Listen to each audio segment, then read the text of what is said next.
Okay, I don't want to sound dramatic, but frozen dumplings have kind of changed my life. Of course, I've always known that they've existed in the grocery store, but it's only been recently that I've started kind of going through each of the flavors and bringing them home and trying them all and picking my favorites. And for the first little while, I was just following the instructions on the bag. You know, you can pan fry them, you can boil them in a pot of water, you can steam, you can deep fry, you can heat them up in the microwave. Great, all of those are great options. And I was very happy to sit down with a bowl of steamed or boiled dumplings. But my process has evolved significantly since then. And I am using these frozen dumplings to make the best 10-minute dinner. I have it at least twice a week these days. And it's just this delicious dumpling soup. If there was a Venn diagram of like easy, delicious, fast, and even cheap, I would say, budget friendly, this is right in the middle of that Venn diagram. I don't know if you can have more than 2 circles for those, but nevertheless, it's the thing I crave the most, especially after a busy work day. So I figured I shouldn't be keeping this secret to myself. I've got to share it. And so let's make some dumpling soup together. First thing you need, of course, is frozen dumplings. There are tons of different flavors out there, tons of different brands. These come from my local grocery store. They're just like a pork and vegetable one. You can easily go fully vegetarian with this soup method. I also found these mini wontons at Costco. I thought about doing a whole trying all the frozen dumplings in Costco video, but this is the only freezer I have down here, and I decided I just did not have space in my freezer for all those dumplings. So I got these chicken and cilantro ones, and they're pretty good. I also have these locally made Shanghai wontons, they're called, and they're pretty good too. They're really meaty. They've got like mostly pork filling, I think. So whatever dumplings you have available to you, or wontons, I think anything goes really. If it says gyoza, if it says wonton, as long as it's sealed in a wrapper, you can use it for this soup. The main thing you need to check is the cooking time, because for example, these ones take 7 minutes to cook.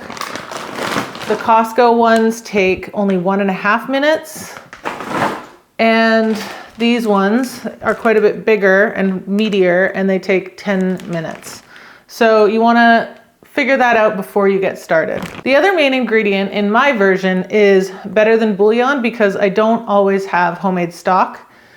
If you have homemade stock, all the power to you. So that's the main ingredients: the dumplings, the better than bouillon, some water, and then you can add all kinds of other stuff if you want, depending on what you have kicking around. So I'm going to start with the water and the stock, and I like to use 500 mils of water for one person because I like a brothy soup. And then I think the ratio is supposed to be like a teaspoon of this stuff to a cup of water. So I'm going to put in roughly 2 teaspoons, closer to a tablespoon really, because I don't find better than bouillon to be that salty. It's just got some good flavor. And actually I did have some homemade chicken stock kicking around the other day, and I made this soup with both chicken stock and better than bouillon, just for that extra oomph, you know? So this water's already hot, so this is gonna melt together pretty quickly. We just need to bring it to a boil before we can add in the dumplings. I don't know how hungry you are, but I think 6 dumplings around this size works for me.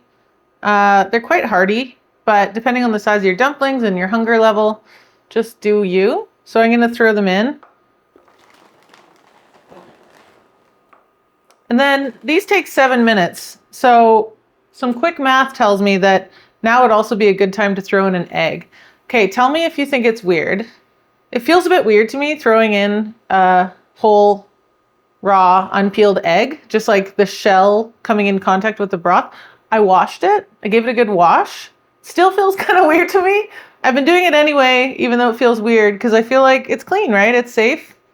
You know, it's about to go into some boiling liquid. So here I go. You let me know in the comments if you think that's weird or not. I'm not going to set a timer for 7 whole minutes because I do want to throw a few more things in closer to the end. So I'm going to set a timer for 4 minutes so we can throw in some last minute items. I should also mention that we don't want this to be boiling super vigorously because the dumplings might break apart and the egg might get bashed around. So I've turned it down just so that it is, you know, sort of lightly boiling, but things aren't really going crazy in there.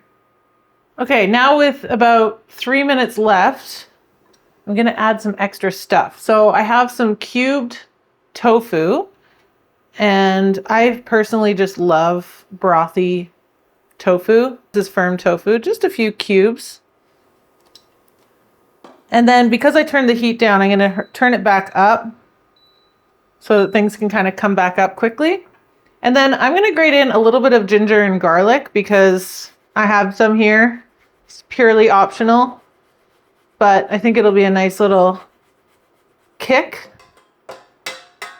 I don't have any minced ginger and garlic right now in my freezer, which is tragic.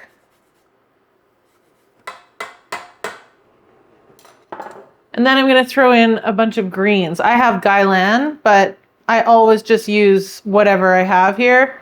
It could be broccoli, it could be frozen peas, it could be frozen corn, whatever. Cover it up and then kind of keep an eye on it for a sec. Again, I don't want it to be ripping boiling, so I might just turn it down again a little bit and then give it about 3 minutes to all steam together. We're back. We're back in action. Okay, so the soup has been bubbling away for 7 minutes in total. First things first, get that egg out of there. We don't want it to cook anymore, and we'll find out in a minute how perfectly we cooked it. So now I'm just gonna dump it all into my bowl. I'm sure there's a graceful way to do this, but I actually just kind of dump it in. No big deal. Now, as good as this looks already, we're not quite done yet. We need a few more finishing touches. So of course, I'm gonna put the egg back on. We'll see how runny that is momentarily. And then I like to squeeze some soy sauce right in at the end. I kind of like the idea of everyone just taking their own bowl and like seasoning it up and doctoring it up how they like. So lately I've really enjoyed having soy sauce in a squeeze bottle. So I can just kind of squeeze it on to my taste and then adjust the salt that way. I also have some sambal oelek, which, by the way, it was so hard to find this stuff for a while. It seems to be back, which is great because I eat a lot of this stuff. Just give a few drizzles of that. And that adds some nice color as well. Kind of double down on the chili. I'm gonna throw some chili oil in. This is my homemade chili oil. I love this stuff. Just a little drizz. And of course some sesame seeds. Let's see how we did with that egg. Not bad. Still a little bit jammy. Could have probably done 1 minute less, but you know what? I'm not complaining about that.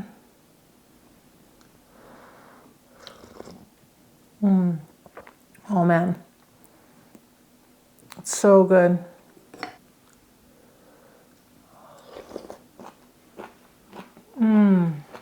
I can't imagine a better dinner, especially one that was ready in less than 10 minutes. This is better than probably anything I could order from takeout. This is the kind of thing that makes me spend $30 on takeout and then kind of regret it because it's never as good as I think it's gonna be. But this is as good as I think it's gonna be, if that makes sense.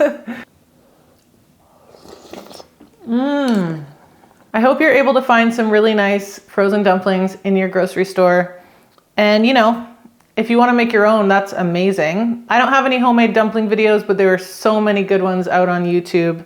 So much dumpling inspiration. I would actually love to do a dumpling day with my friends where we just make dumplings all day long. But for now, the ones in the frozen section are doing the trick big time. Make this dinner because once you do, I have a feeling you're gonna make it over and over and over again. It's so easy, it's so quick, and it's so freaking delicious. I hope you liked the video. Thanks so much for joining me today, and I'll see you next time. Oh, my God, I forgot about the green onions. It was so good, even without the green onions. Can you imagine?